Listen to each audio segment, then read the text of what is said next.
You know that feeling when you just completely flush a drive? Oh, yeah. It's the best feeling in the game. Right. There's this expectation of limitless potential. You hear that loud crack of the titanium, you look up, and you just watch the ball hang in the air. Yeah, just defying gravity. Exactly, pushing the boundaries of what you thought your swing was even capable of. It is an exhilarating experience. Hmm. And I mean, frankly, we've spent the last 2 decades being conditioned by the golf industry to believe that with the right technology, there's absolutely no limit. Yeah, buy this new driver and hit it further. Right. Faster faces, better aerodynamics, optimized launch angles. It has been this relentless and honestly incredibly successful pursuit of raw distance. But then you look at the physical footprint of the game, like the literal real estate required to contain those drives. Which is massive now. It is, and suddenly that rocket launch becomes a huge logistical problem. We are looking at an architectural and environmental landscape that is hitting a breaking point. Yeah, which brings us to the absolute definition of hitting the brakes. Welcome to today's deep dive. If you are a curious golfer, and, well, if you've been anywhere near a clubhouse or a golf forum lately, you know exactly what we are unpacking today. Oh, without a doubt. We are looking at the issue that has completely set the golf world on fire, the golf ball rollback. It really stands as the most debated and perhaps the most misunderstood equipment regulation in the modern history of the sport. Absolutely. And as two people who have spent years in golf journalism, covering everything from tour events to major equipment launches, our mission today is to just cut through the panic. The panic, the rumors, the hysteria. All of it. We have a massive stack of sources in front of us today. We're talking official press releases from the USGA and the R&A. We've got the fiery statements from the major equipment manufacturers, too. Right, and in-depth analysis from high-performance coaches. And yes, we are even going to look at the raw, unfiltered, and highly emotional reactions from everyday golfers over on Reddit. Which are wild, by the way. But the goal here isn't just to report the news. It's to understand exactly what this rule change entails, the underlying physics of how it works. Because the physics matter. They really do. Yeah. And why the governing bodies feel it's an existential necessity, and most importantly, how it's actually going to impact your scorecard when you tee it up on a Saturday morning. Okay, let's unpack this. Before we get to the widespread outrage from weekend players claiming the sky is falling, we need to establish the hard scientific facts. Yes, lay the groundwork. What exactly is this rollback? Because, a lot of people think the USGA just mandated a brand new shorter distance limit for all golf balls. Right. They think the limit was lowered. Exactly. But if we actually look at the rule book, that's not technically accurate, is it? No, it's not. And that is a crucial distinction to make right out of the gate. The maximum allowed distance for a golf ball hasn't changed at all. Not a single yard. Right. The overall distance standard, which is the absolute limit a ball is legally allowed to travel under testing conditions, remains exactly 317 yards. With a 3-yard tolerance, right? Yes, with a 3-yard tolerance. And that limit has been in place for nearly 2 decades. So if the 317-yard limit is the exact same, what are we even talking about here? What is actually changing? So the governing bodies are fundamentally changing the testing parameters. Okay. They're updating the environment in which they test the golf ball so it simulates modern elite swings. Under the old test, which was established back in 2004. Which is a long time ago in terms of golf tech. Oh, an eternity. They used a mechanical robot swinging at 120-mile-per-hour clubhead speed with a 10-degree launch angle and 2,520 RPMs of backspin. Which made total sense in 2004. But high-speed camera data has shown us that the modern Tour Pro swings totally differently now. Oh, entirely differently. Like, the top 25 players on the PGA Tour today average over 183 miles per hour in ball speed. And the absolute fastest guys are hitting 190. Right. And furthermore, they're launching it higher and spinning it less than that old robot. And that combination, the high launch and low spin, is the absolute holy grail of aerodynamic distance. It's a magic formula. It is. The old robot was completely blind to how modern players actually hit the ball. So the new 2030 standard updates that testing robot. To what exactly? It will now swing at 125-mile-per-hour clubhead speed with an 11-degree launch angle and a lower spin rate of 2,200 RPMs. I like to use the speed limit analogy for this. Think of it this way. The speed limit on the highway, that 317-yard cap, it didn't actually drop. Right. The authorities just started using a much faster, more aerodynamic test car, representing that modern 125-mile-per-hour elite swing to measure it. Yeah, that's a great way to put it. And because that new test car easily blows past the 317-yard limit, the manufacturers are now being forced to put slightly weaker engines in their golf balls just to keep them strut legal. What's fascinating here is why the governing bodies felt they had no choice but to upgrade that test car. Right. Why do it at all? It all comes down to sustainability. Driving distances have crept up consistently, like about a yard a year on average for the pros. Which adds up fast. It does. The courses are just being overpowered. To combat that, historic courses have had to buy more land, push tee boxes way back, and stretch layouts to 7,500 or even 8,000 yards. Which isn't just about preserving the pride of classic course architects. It's a massive resource issue. Huge resource issue. Longer courses require more water, more fertilizer, more fuel for the mowers, and vastly more maintenance money. Exactly. It is fundamentally an environmental and economic decision. The USGA and R&A are looking at this and realizing that if they don't rein this in, the sport becomes completely unsustainable for future generations. Because land and water are finite resources. 100%. Okay, I hear that. Protecting the historical integrity and the environmental footprint of the game makes total sense. Sure. But here is the massive disconnect that has the everyday golfer so incredibly frustrated. If this rule is clearly targeting elite players, the guys swinging at 125 miles per hour with optimized launch conditions, why on earth is it being applied to the amateur golfer who is fighting for his life just to hit it 220 yards? Yeah, it's a very fair question. To understand that, we have to look at the somewhat messy evolution of this policy. Messy is a good word for it. Yeah, because the governing bodies didn't actually want to penalize the amateur. Originally, back in March of 2023, the USGA and R&A proposed a model local rule. Okay. This would have applied the new ball testing standards only to elite competitions. So the concept of bifurcation, Yeah. separate rules for the pros and the amateurs. Which, by the way, Tiger Woods has historically been a huge proponent of. He's argued for years that the pros should be playing a limited flight ball while amateurs play whatever helps them enjoy the game. Yeah, Tiger was a very vocal supporter of bifurcation. But when that model local rule was formally proposed, the major equipment manufacturers, companies like Titleist, Callaway, TaylorMade, and the PGA Tour itself, they pushed back fiercely. Right, because of the marketing. Exactly. They argued that bifurcation would destroy golf's one-game ethos. Right. That's the idea that you or I can go to the pro shop, buy the exact same Pro V1 or TP5X that Rory McIlroy or Scottie Scheffler plays, and then tee it up on the exact same course. Yep. It's a huge marketing pillar for the industry. It is the foundation of their commercial success. And logistically, it's probably a nightmare for them, too. Oh, a total nightmare. Creating a tournament-only ball that had zero commercial value for the general public was viewed as a massive financial and operational burden by the manufacturers. So they fought it. Hard. And faced with this overwhelming industry opposition to bifurcation, the governing bodies pivoted. They essentially said, okay, you want one unified game? Fine. Then the rollback applies to everyone. Wait, so if I'm tracking this correctly, the manufacturers, in their effort to quote-unquote protect the amateur from bifurcation, actually forced the USGA to penalize everyone. Yeah, pretty much. It's just a staggering irony. The industry thought to save the one-game ethos, and the direct result is that now the everyday player's golf ball is getting nerfed alongside the pros. It is a profound irony, and it created this logistical puzzle that they are still trying to solve today. How so? Well, initially, to soften the blow for the average player, the USGA announced a phased timeline.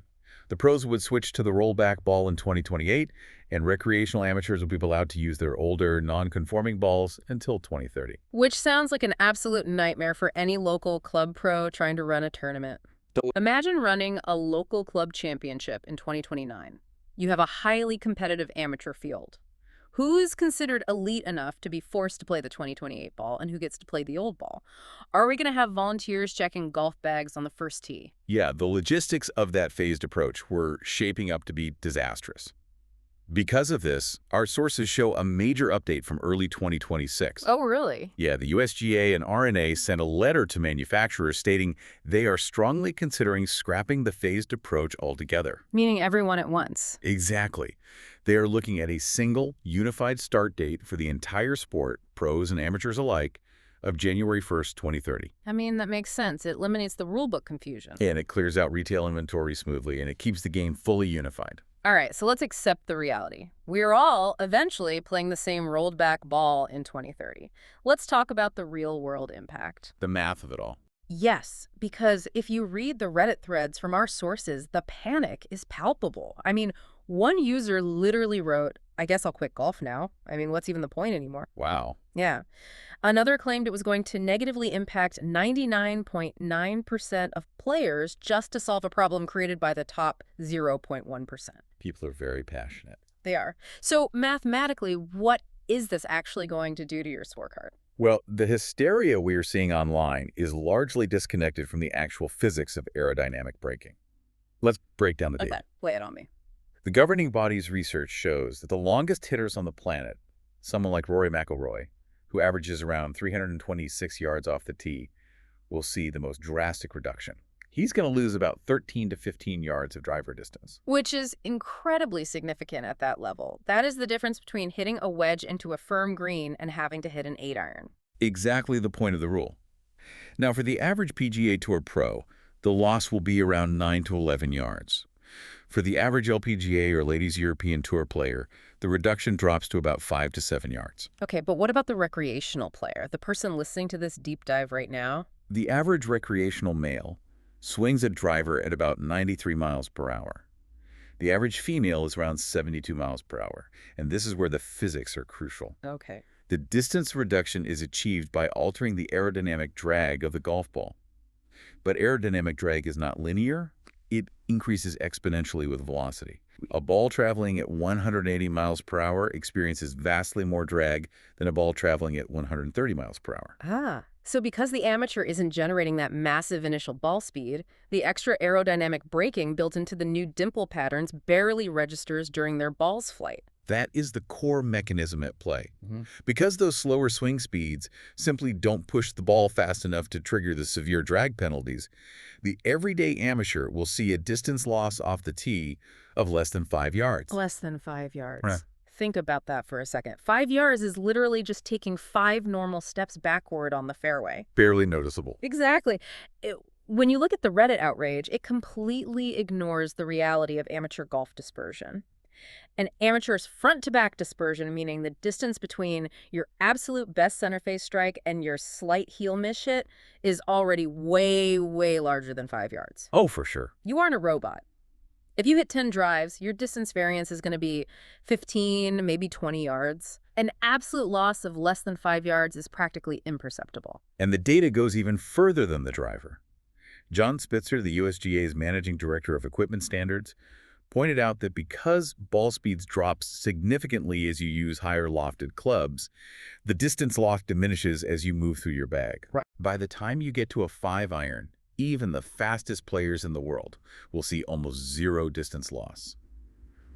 For the amateur, the irons and wedges will perform identically to how they do right now. What's really interesting in the USGA data is that about 30% of the golf balls currently on the market will actually still conform to the new 2030 rules without any manufacturer changes whatsoever. Yeah, that's a huge point. We're talking mostly about your 2-piece and 3-piece ionomer models. Right, and that comes back to the testing parameters. Ionomer balls, which are often marketed as pure distance balls, have hard covers and different core compressions. Yeah. So they naturally launch a bit lower and spin a bit more off a driver than the highly optimized multi-layer urethane tour balls. Okay. When subjected to the new 125-mile-per-hour high-launch, low-spin robot test, those ionomer balls don't optimize the flight path well enough to break the 317-yard limit anyway. Oh, wow. Yeah.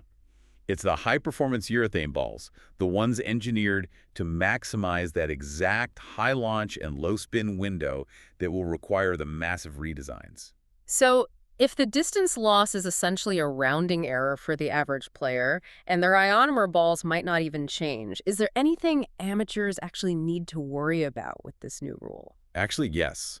High-performance coaching analysis reveals a significant hidden danger, and it has absolutely nothing to do with driver distance. Really? What is it? It's all about approach shot, spin, and descent angle. Wait, so if I drop a few yards off the tee, my instinct as an amateur is going to be to run out and buy the hardest, lowest spinning distance ball I can find to try and win those yards back. But coaches are warning against that, right? They're warning against it vehemently. If you chase a low spin ball off the tee, you sacrifice spin with your irons. And you need that spin to hold the green. Exactly. To hold a green with a mid-iron, you generally need the ball to drop out of the sky at a descent angle steeper than 45 degrees. If you play a rock-hard ball that doesn't spin enough, it comes in on a shallow trajectory, hits the firm green, and just bounces right off the back. And the analytics show that a 15 handicapper's chances of getting up and down to save par from the rough behind the green are incredibly low. Terrible odds. So the real strategic takeaway for the everyday player in 2030 is to ignore the minor driver distance loss. Completely ignore it. Instead, get custom fit from the green backward to the tee and ensure you are playing a ball that provides enough spin to actually stop on the putting surface. That is hands down the most practical adjustment any amateur can make. So the amateur impact is minimal if you play smart. But that brings us to the industry fallout. If the everyday player is barely affected, why are the major CEOs issuing fiery press releases acting like the sky is falling? It comes down to marketing and brand identity. TaylorMade's CEO stated the rollback is disconnected from what golfers believe is best for the game. Yeah. Titleist expressed deep concern that it overly impacts regular golfers. Callaway stated plainly they would have preferred bifurcation over a universal change. Right. Though, to their credit, all of them promised to comply and continue innovating within the new parameters. And the player reactions were equally polarized, right? Like you have Rory McIlroy stating it will bring shot shaping and skill back to the elite level, punishing the guys who just swing as hard as they can. Yeah, Rory is a big fan of it. But then you have Keegan Bradley calling the rollback monstrous, and Ricky Fowler saying the governing bodies completely missed the boat by not doing this 20 years ago. It is a deeply emotional issue for the people whose livelihoods depend on it. But what is truly fascinating, and perhaps a bit concerning for the industry, is that the USGA might not be stopping at the golf ball. Oh, boy. The ball is just the first domino. This is where the research gets wild. USGA CEO Mike Wan and other officials have heavily hinted that they're looking closely at driver technology next. Yes, they have. They've introduced expanded testing for something called CT creep, which stands for characteristic time. Right, and characteristic time measures the trampoline effect of the club face, essentially how much the face flexes and rebounds when it strikes the ball, which transfers energy. Okay. The rules dictate a strict legal limit for that flex, known as the coefficient of restitution, or COR. But titanium isn't indestructible. Far from it. As a pro repeatedly hits a titanium driver face with 180-mile-per-hour ball speeds, the metal structurally fatigues. It wears out. Right. Over thousands of strikes, the center of that face literally thins out. And a thinner face flexes more. Oh, I see. This means a driver that was legally right on the edge of the USGA limit on day one actually becomes an illegal hotter driver after 6 months of intense use. Wow. Yeah, the USGA wants to aggressively crack down on this creep. But they aren't just looking at the metal fatigue. They're also exploring driver forgiveness, the moment of inertia, or MOI, and the sheer physical size of the driver head. The current legal limit is 460 cc's. It's like swinging a toaster on a stick. It really is. And there was serious speculation that the governing bodies might look to shrink that volume limit drastically, perhaps down to something like 300 cc's. Which is tiny. Yeah, which is similar to the size of TaylorMade's modern mini drivers. Okay, I have to push back here. The 460 cc driver is what makes the game playable for average folks. To understand why, you have to look at MOI, moment of inertia. By having a massive 460 cc footprint, manufacturers can push heavy tungsten weights to the absolute outer perimeters of the club head. Exactly. It's just like a tightrope walker holding a long horizontal pole. That perimeter weighting creates a high moment of inertia, meaning the club head strongly resists twisting. Exactly. If I hit the ball off the toe of the club, the force wants to spin the club head wide open, sending the ball into the woods. Right. But high MOI stops that twisting, keeping the ball relatively straight even on a terrible swing. If modern high MOI drivers are exactly what made golf fun and accessible for the weekend warrior over the last 2 decades, wouldn't shrinking the driver head to 300 cc's hurt the recreational player vastly more than a slightly slower golf ball? It absolutely would, and that is why a potential driver rollback is a much more dangerous tightrope for the governing bodies to walk. It's risky. Very. Golf is currently experiencing a massive philosophical battle between technology and skill. By reducing the trampoline effect of the club face or shrinking that sweet spot, the game demands far more elite ball striking. It violently punishes the bomb and gouge style of play that has dominated the modern era. Because right now, a pro can swing out of their shoes, miss the center of the face by an inch, and the high MOI driver still ensures the ball goes 310 yards and finds the edge of the fairway. Exactly. A smaller driver head would mean that hitting the fairway requires true precision again. But the USGA is well aware of the danger this poses to the amateur. They have to be. Thomas Pagel from the USGA stated clearly that if they mess with driver forgiveness or volume, it would disproportionately impact the recreational golfer. So, if they do eventually target the driver, it is highly likely they would have to implement it via a model local rule. Bifurcation. The very thing the industry just successfully fought against for the golf ball. Yep. It's a vicious cycle.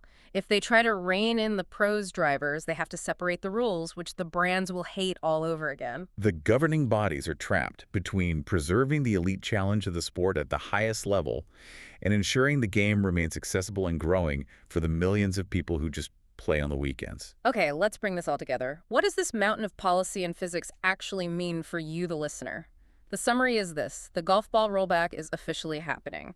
Based on recent communications, it looks like it will be unified across the entire sport starting in January 2030. But despite the fiery Reddit threads and the industry disappointment, the panic is largely overblown for the everyday player. We are talking about a 5-yard penalty off the tee because you don't generate enough speed to trigger the aerodynamic drag. Exactly. There will be no change to your irons, and your ionomer balls might not even need to be redesigned. It's a minor adjustment fundamentally aimed at saving the architectural soul and the environmental sustainability of the sport. It's incredibly easy to view 2030 as a date where something is being taken away from us. But consider this: for the last 20 years, manufacturers have relied heavily on marketing raw distance as their ultimate selling point. True. When that avenue is strictly capped by the new testing parameters, they will be forced to pivot. Instead of viewing this as a limitation, the 2030 rollback might actually spark a golden age of new equipment innovation. Oh, that's an interesting way to look at it. Right. The smartest minds in golf will fiercely compete to build balls that offer unprecedented accuracy, incredibly soft feel around the greens, and massive stability in crosswinds. By forcing the industry to prioritize precision and control over sheer power, this rule change might actually yield the exact technology that makes you a much better, more strategic golfer in the long run. If you enjoy this kind of content, please subscribe to our channel. It really helps us continue creating and delivering content like this for you in the future.